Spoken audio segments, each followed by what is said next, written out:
Hello and welcome. I'm Sophie Cruz and this is Rappler Talk. The Commission on Elections, or Comelec, has once again frequented headlines, this time over the Duterte youth and its chairman Ronald Cardema's attempts to sit in Congress. With us today is Poll Commissioner Rowena Guanzon, who is the face of the Comelec in this issue, and shall we say, one of Cardema's most outspoken critics. Thank you for joining us today, Commissioner. Thank you, Sophia.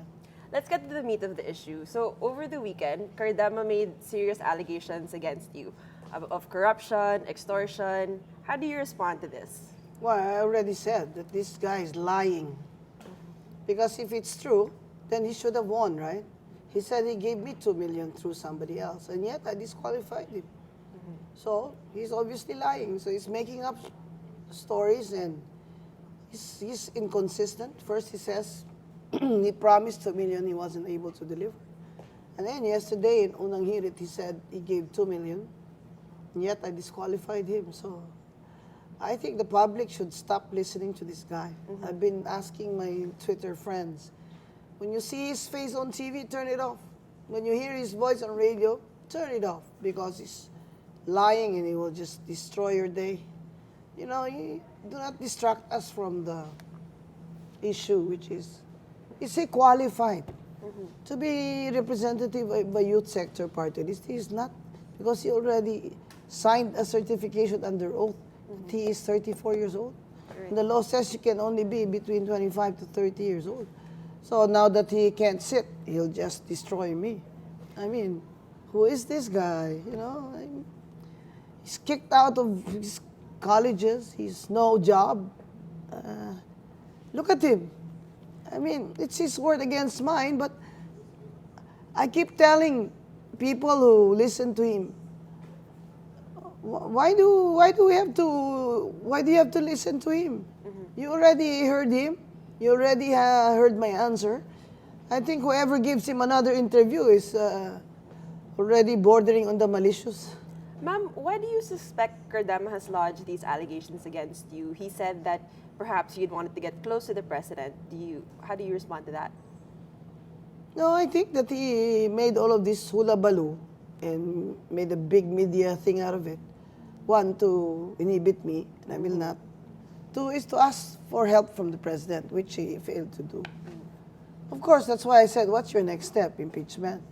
And now he's threatening. I'm giving him the cues. Yeah, he's falling right into it. Now, he says he will, but, you know, it's not easy to impeach a sitting Comelec commissioner. So, I don't know, yabang eh. He's just full of air. He's just pretending, he's pretentious, overage name dropper.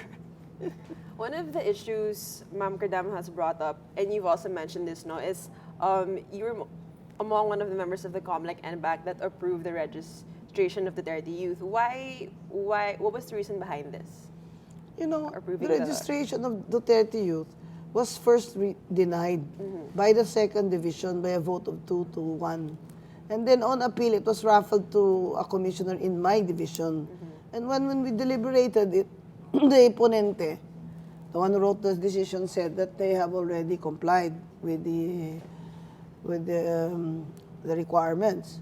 So I said, okay, since they already said, anyway, it's a registration, they still have to get the votes, Right. which I did. So he did not complain when I voted to register, but he complained when I disqualified him. Oh, I'm not the only one who disqualified him.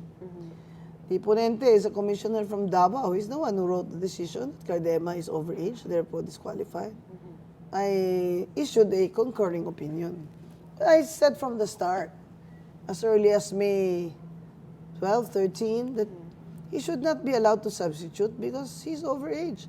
Had I won that argument, the wife would be sitting now as a congresswoman. The wife should blame him. Commissioner, Cardema entered the spotlight precisely because of that last-minute substitution bid to become the party's nominee. But you've always been consistent since then of your position on the case that he's not qualified simply because he's too old. Do you think this will have any bearing as the NBank decides on Cardema's appeal to Of reconsider course. his nomination? Of course. He is on appeal. He has to get 4 votes.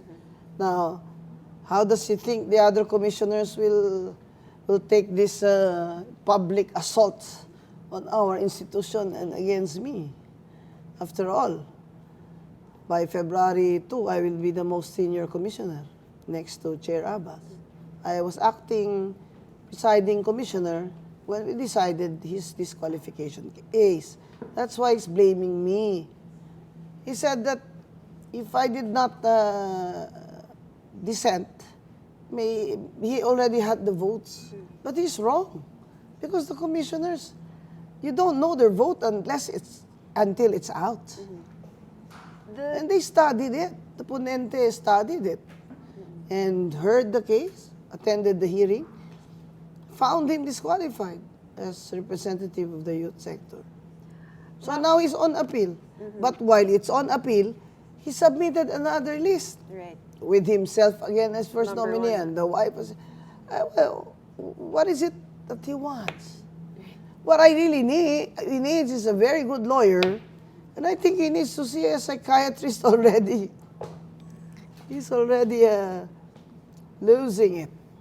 Ma'am, when will the NBank decide on finality with this case? And We don't know yet, because we have so many cases, on our plates. Each commissioner has 3,000 cases to finish. Can you believe that? There's no urgency. It depends on the ponente. right.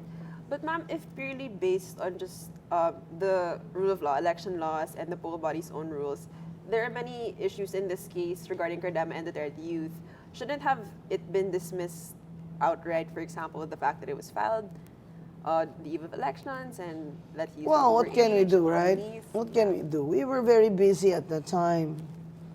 The people should not blame the other commissioners because they were very busy at the time. They just relied on the opinion of a law department that, he filed it on May 12, which is before the deadline, never mind if it was a Saturday. But I said, no, my ground for dissenting is that it's not just the timeliness of the filing for substitution, but the substantive element of that application, which is why will I allow him to substitute when I know that he is disqualified?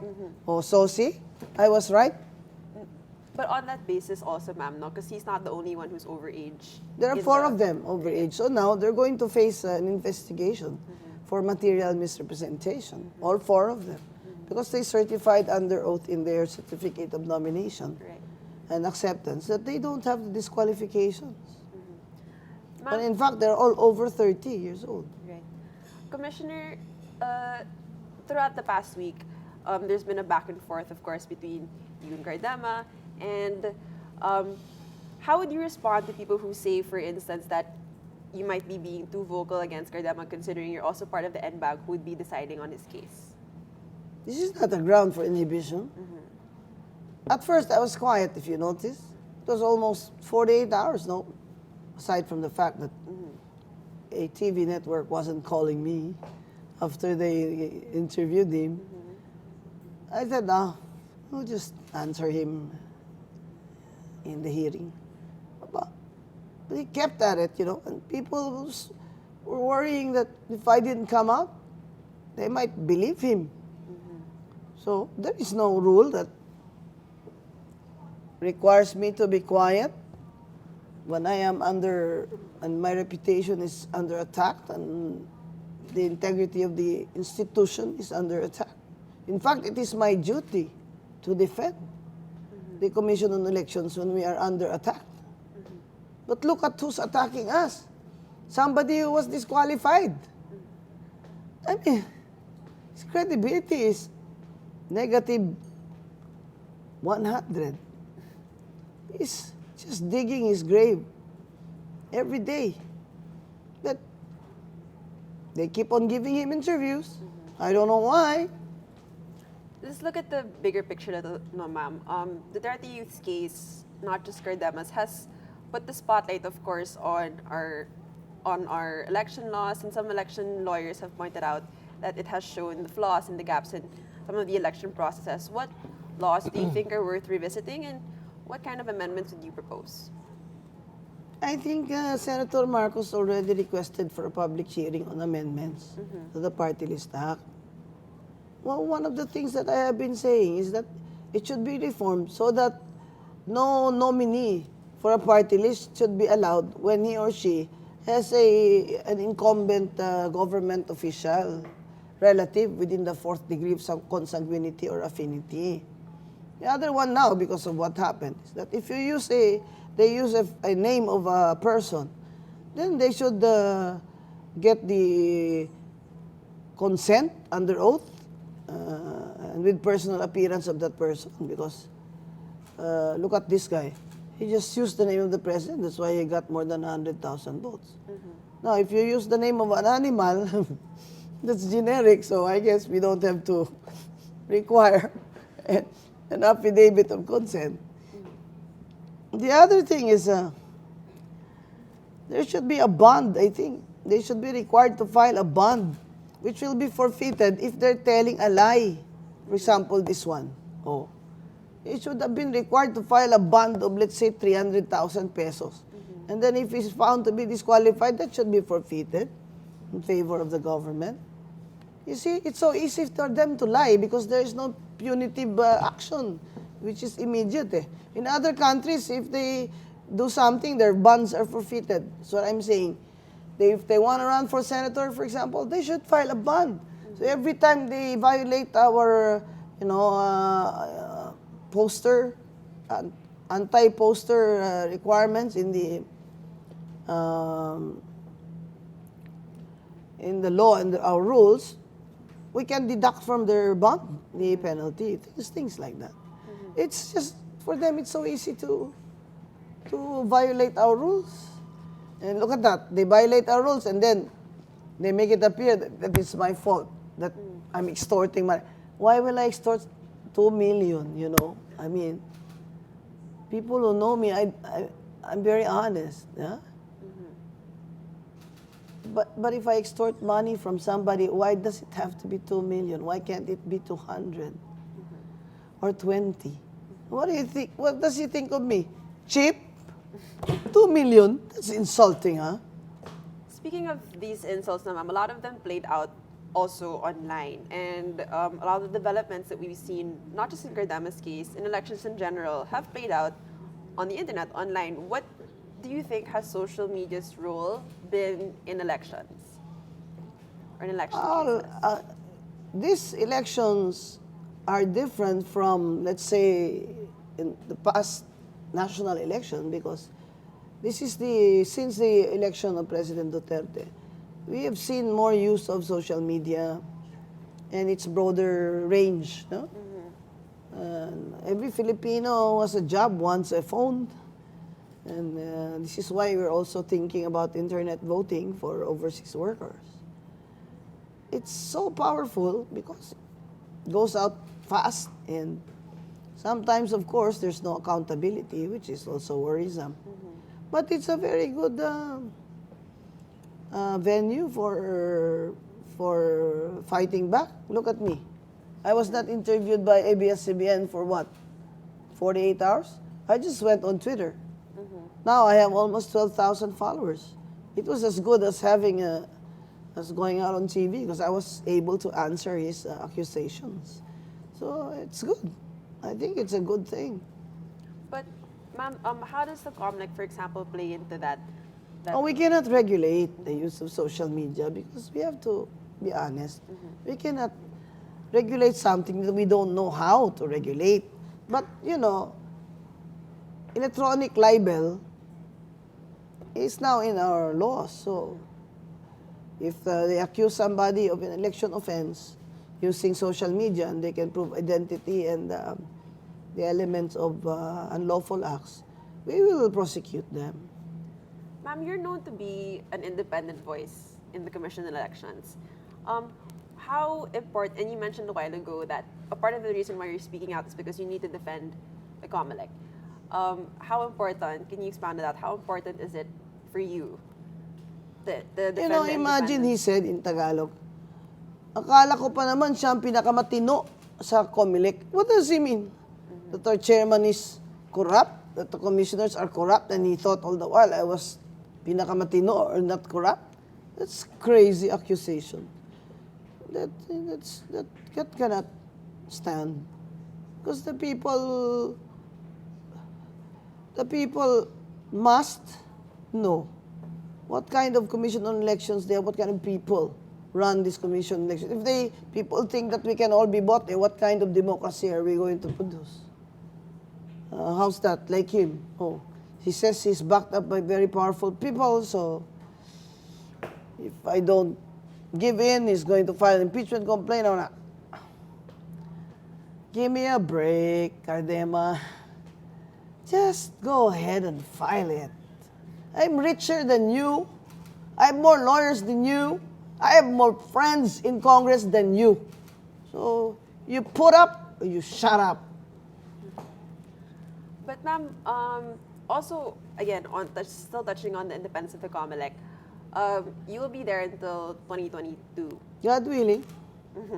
And we also see that by the time we approach the next elections, a PCIJ, a Philippine Center for Investigative Journalism report, has pointed out that by then, all 7 commissioners will be appointed by Duterte, as you'll be retiring and others will also be retiring. Of course.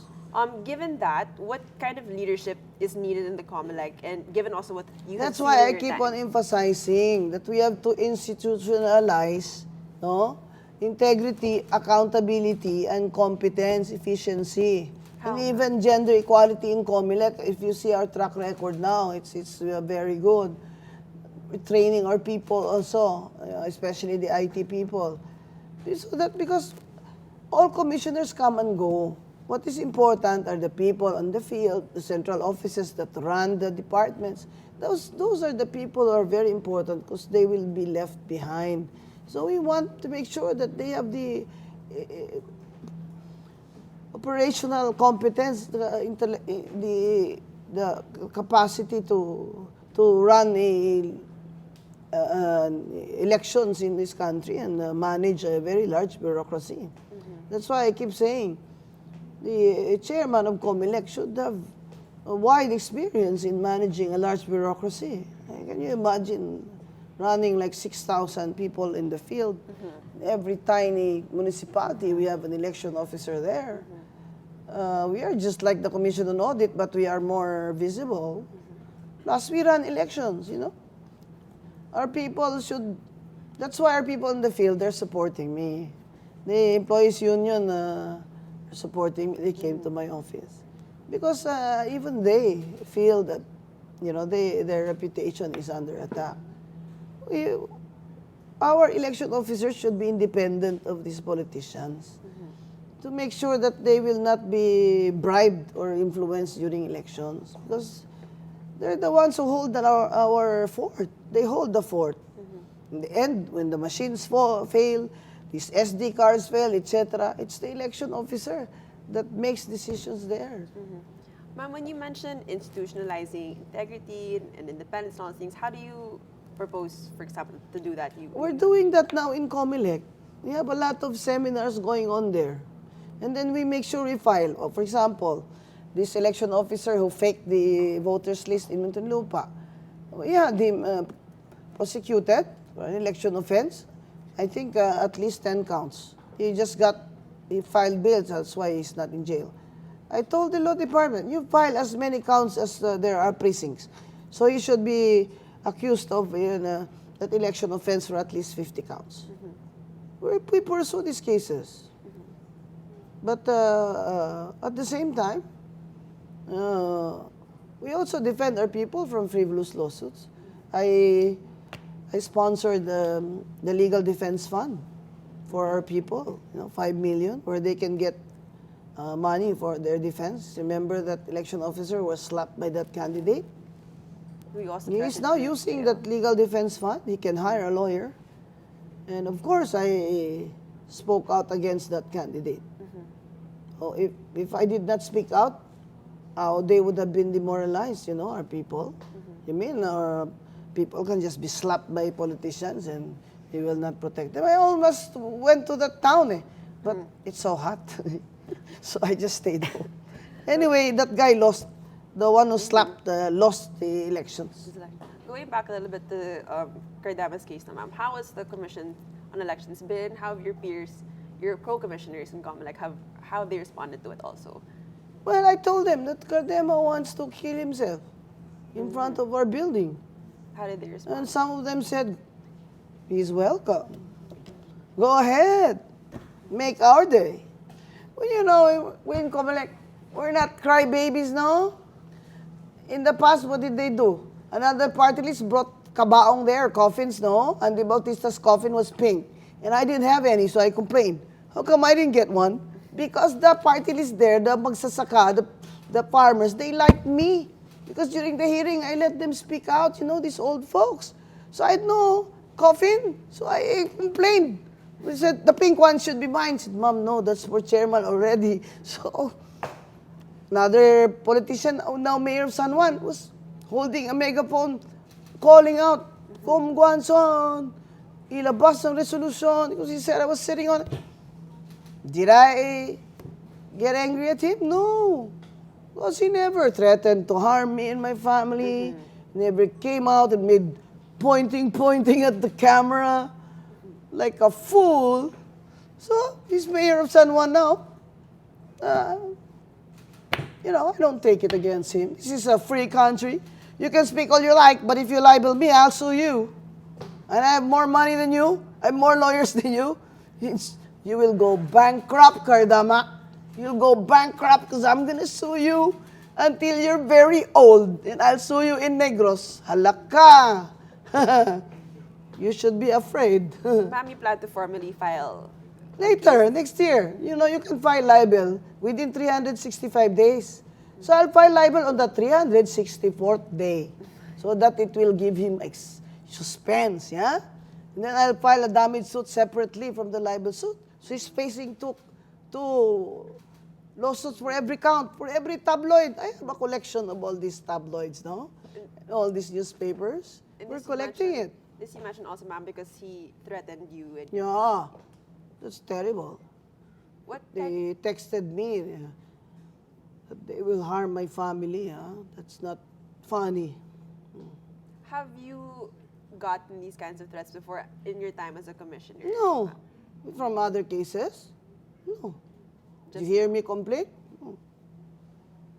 On a more personal note, ma'am, I wanted to ask you, what's your experience been like being a woman commissioner for the Commission on Elections here?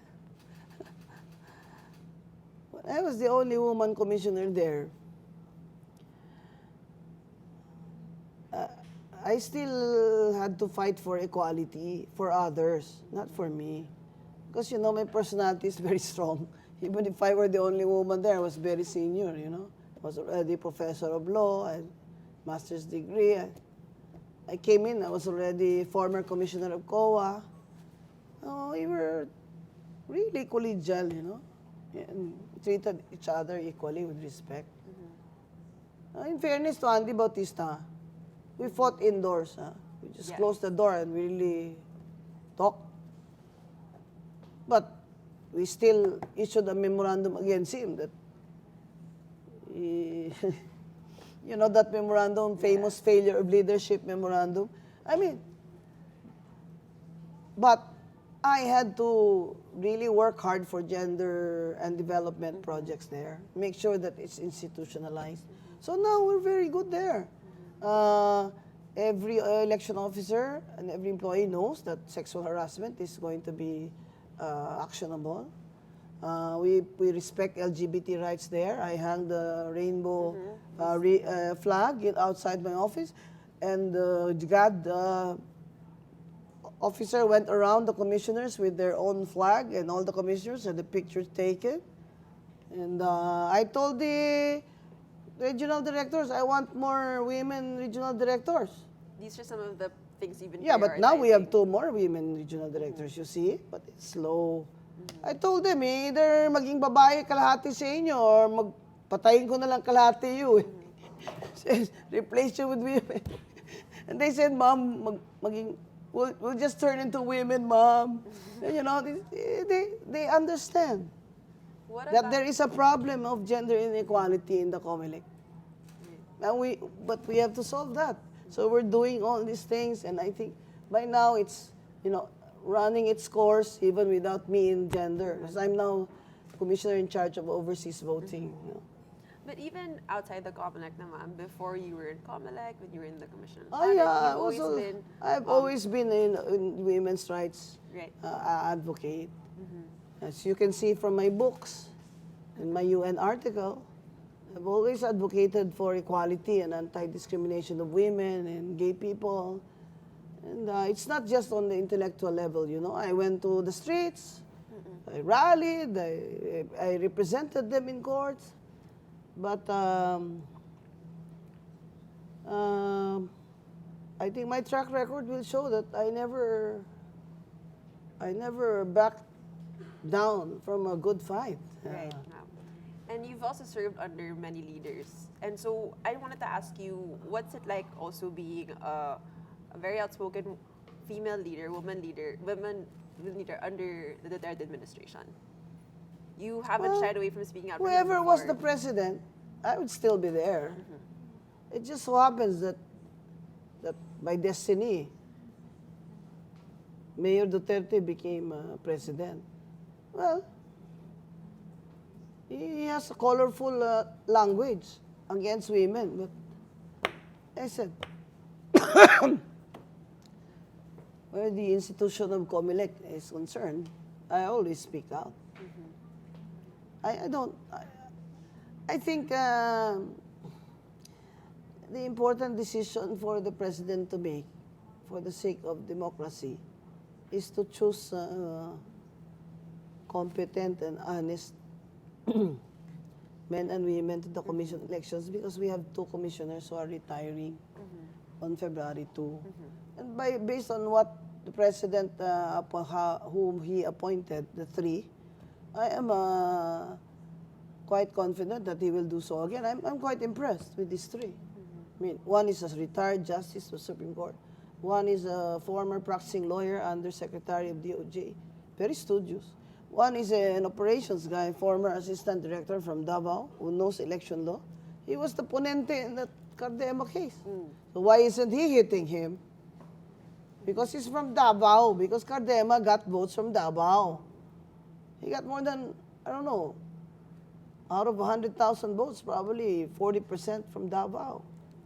Sayang the votes. I mean, Marino, which is a Davao-based party list, could have gotten 3 seats.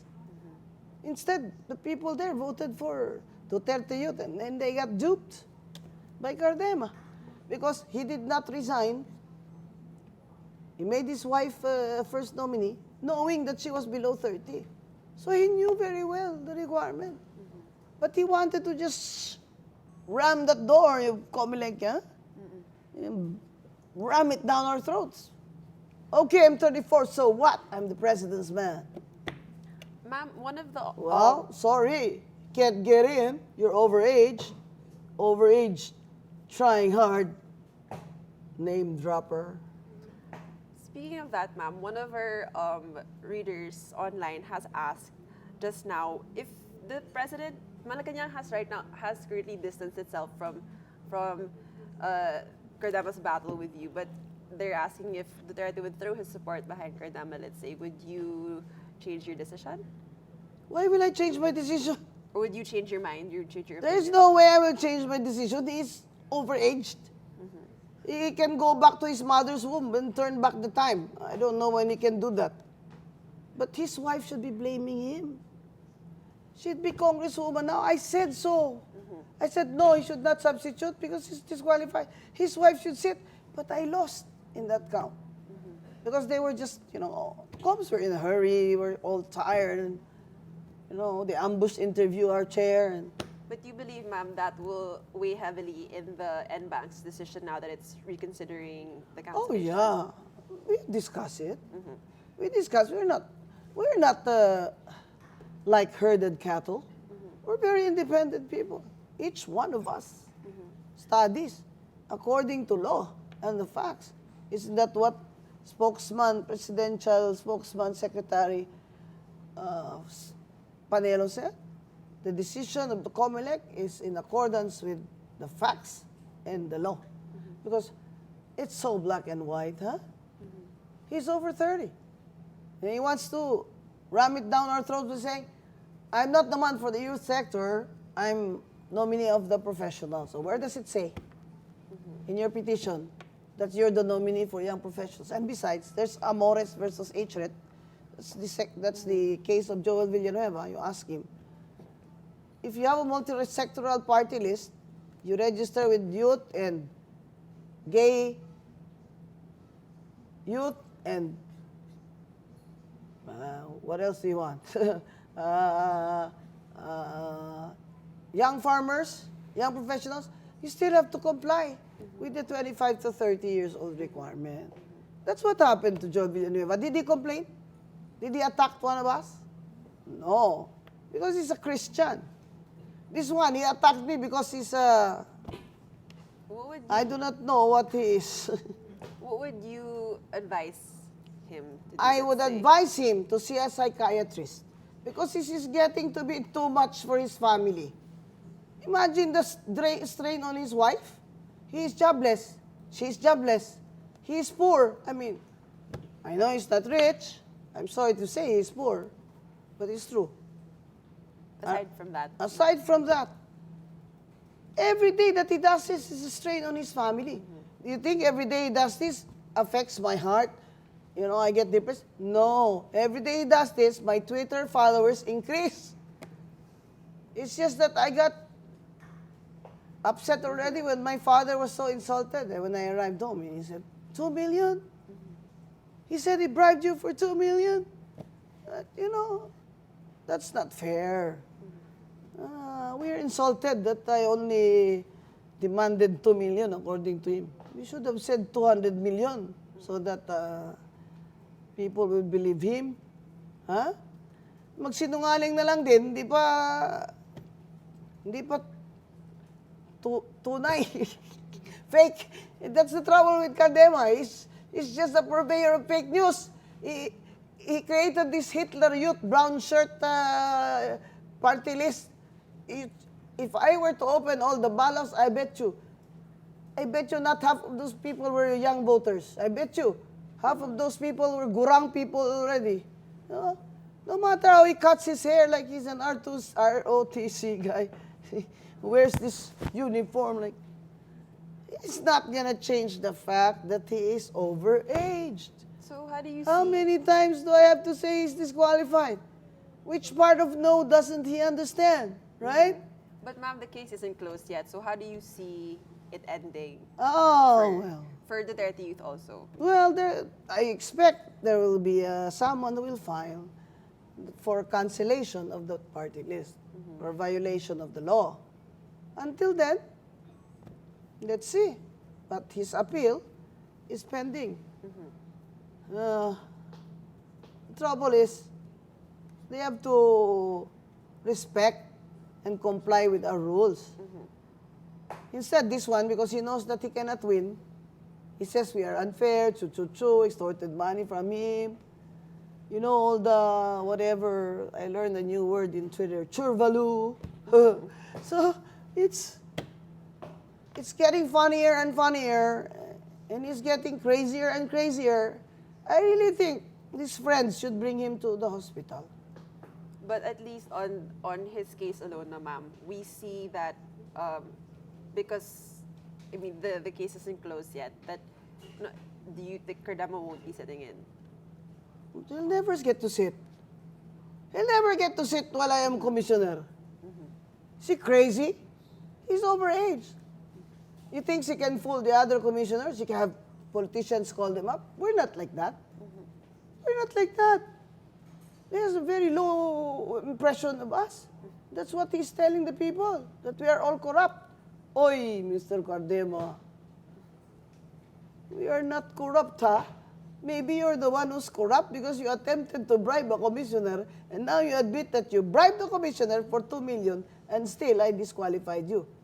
That's bribery. That's a criminal offense. That's corruption. Is that how you want to represent the Duterte administration?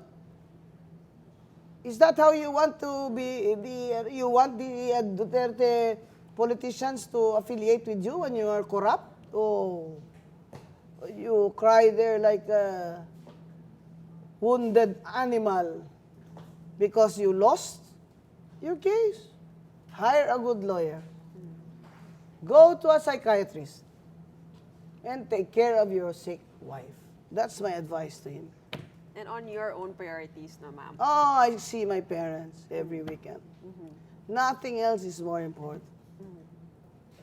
Nothing else is more important than my mother. I work while waiting for my mother to wake up. I work while waiting for her to say something. Whenever she is awake, I'm there by her side. We watch her goats together. We watch the, what do you call, our Askal together, our Doberman. I play with our Doberman while she's watching. Nothing is more important than my parents. And how they see me is very important. That's why I get very upset when my father is upset watching the news. How they are my moral compass. They're the ones who say, just make sure, no matter how powerful your job is, that you can sleep well at night. Just make sure you know that you're always accountable to your family and to God. Right. So, I'm a happy person because I have everything. And when this case is closed, ma'am, and of course your work continues in the commission, a lot of people are also asking and wondering after, what might some of your plans be? Will you plan on, let's say, running for office again? Would you plan on trying to? Maybe this guy has just shown me that I can generate at least 12,000 people that I don't even know. In Facebook, of all these Ilonggos and Migrenses are burning with this. But you know, I'd rather focus on my parents. I just want to spend more time with them. So it depends. We'll see. That's 3 years from now. God willing. But before I go, I want to leave the Comelec in a much better place than when I found it. That's the more important job for me. Thank you very much, Commissioner, for joining us today. Thank you, Sophia. Thank you very much. And that was Commissioner Guanzon. I'm Sophie Cruz. Join us again next time.